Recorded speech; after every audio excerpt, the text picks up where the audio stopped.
తెలంగాణ సాయుధ పోరాటాన్ని బీజేపీ హిందూ ముస్లింల సమస్యగా చిత్రీకరిస్తుందన్న సిపిఐ ఎమ్మెల్యే కూనమనేని వ్యాఖ్యలకి బీజేపీ నేత ప్రేమేందర్ రెడ్డి కౌంటర్ ఇచ్చారు. రేపు సెప్టెంబర్ 17న తెలంగాణ విముక్తి దినోత్సవం జరగబోతున్నాం. ఇది ముస్లింలు హిందువుల ఘర్షణ, ముస్లింలు హిందువుల ఘర్షణ కాదు. ఎందుకంటే రాజు ముస్లిము, రాజు ఫాలోయర్స్ అంతా హిందువులే 90%.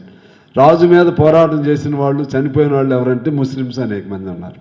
అందుకని ఇది సామాజిక సమస్య, అప్పట్లో ఓ భాషా సమస్య, వెట్టి చాకరీకి వ్యతిరేకంగా ఉన్నటువంటి సమస్య, భూమి సమస్య, భుక్తి సమస్య. ముస్లింలకు వ్యతిరేకంగా అని అంటే తప్పైంది, ముస్లింలకు వ్యతిరేకం కాదు కదా. భూస్వామ్య వ్యవస్థ పైన తిరుగుబాటు భారతదేశంలో ఉన్న అన్ని సంస్థానాలలో కూడా అగ్రగామి పోరాటం ఇక్కడ జరిగింది. సిపిఐ పార్టీ మాట్లాడుతున్న మాటల్లో మేమే సాయుధ పోరాటం చేశాం, మేం చేశామని చెప్పి మాట్లాడుతున్నారు. ఏం స్వతంత్రం కోసం పోరాటం చేస్తే స్వతంత్రంలో పోరాటం చేసిన యొక్క అమరవీరులను కీర్తించే యొక్క అవకాశం ఇప్పుడున్న యొక్క యువతకు లేదా అని చెప్పి నేను అడుగుతున్నాను.